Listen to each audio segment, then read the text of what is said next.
enormous. You may be asking yourself, what does that have to do with being an impactful woman? Well, in order for me to explain, I need to go back to when I discovered that I was a leader and meant to be one. So I've been in sales for quite a while, the newbie phase, when you're really starting to get to understand what your career that you chose is going to lead you in. The comments about my breast on a daily basis, I got over that really quickly. The long conversations with customers about their cats, that was really fun. And the everyday banter from salesperson to salesperson about how terrible the other person was. You start to develop a thick skin very, very quickly. The challenge is I was on a floor of 55 salespeople.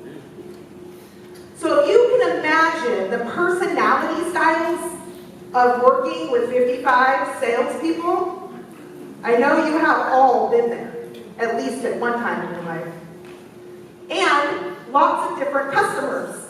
You have to be able to mold to what they want you to be communicated with. So, I noticed really quickly I wasn't really the competitive type. I wasn't always thinking about my pocketbook. I was more focused on actually helping customers find what they were looking for. My focus, unfortunately, was not necessarily in alignment with what the company was looking for. So, every day when I had my manager meeting, I would hear, Erika, I can't keep saving your job. I need you to sell more. When you sell, you're amazing. Customers love you. I'm like, yeah, I know, it's great. And luckily you love me too, because you're not firing me. But something had to change. They couldn't keep saving me every single time, because numbers rule in sales. So I had to figure out what was different between myself and the other sales representatives. Well, integrity was a huge deal to me. I really, really wanted that win-win-win for the company, for the customer, and for myself. So I tend to spend more time focusing on the customer experience instead of focusing on my money. So when my manager asked me that, I said, well, gosh, you look like you have a fun job. How do I do what you do? He said, well, that's a good question. Oh, okay. Talk to the general manager about that. So I did. And he actually thought it was a great idea. He was like, yeah, you really are. You're helpful. You really take care of your customers. People like you. Thanks. He's like, you should totally be a PIC. Ooh, PIC. Oh, person in charge. Oh, okay. And that means I get a key, right? So yes, I got a key. He gave it to me and I was stoked. I told my mom, I told my best friend, I told everyone I had a key to a store. So I came in the next day and he pulled me into his office. And he said, Erika, I'm really sorry. I need your key back. Well, why? The owner doesn't want a female manager. Okay. Didn't know this was going to be a problem. So there was only two things I could do in this situation. I could change the way I felt about it. I knew that wasn't going to happen. Or I could change the situation. So I started tidying up my resume. And I was going to find someone that would give me an opportunity to be a leader or a manager, either way. So I found a company. This was my qualifications. Anytime I interviewed, it was, so will you make me a manager?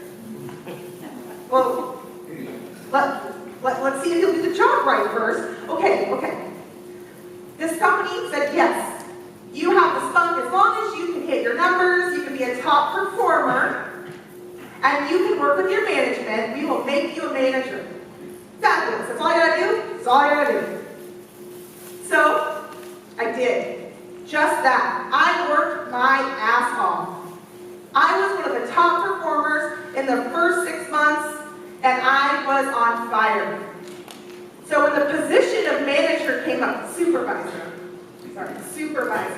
came up, I applied. I was like, yeah, I've done it, I'm gonna get it. Declined. And declined again. And declined again. 4 times. Someone else was picked ahead of me. Every time I would ask, what did I do? What do I need to do here in order to be a supervisor? Tell me. I was willing to do anything because they had said they would give me an opportunity. Well, they had more management experience. Well, how am I supposed to have management experience if you won't make me a manager? Right? Well, I persisted. And 5 times a charm, I was now a supervisor. And I loved it. It was everything I had always thought it was. I got to listen to complaining salespeople. I got to be yelled at in the office for numbers from my team. And then I had to go tell them about it. It was amazing.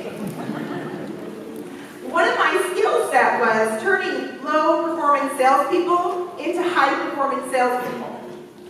I got to see the direct transformation from my teaching. It was amazing.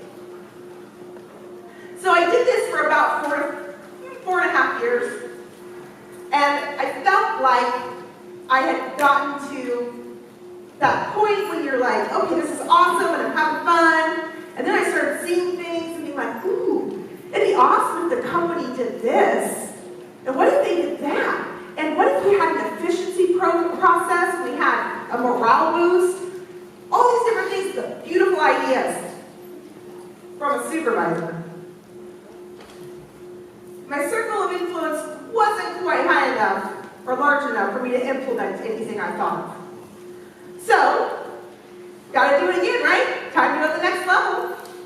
So I did what I did before, and I said to my manager, I want your job.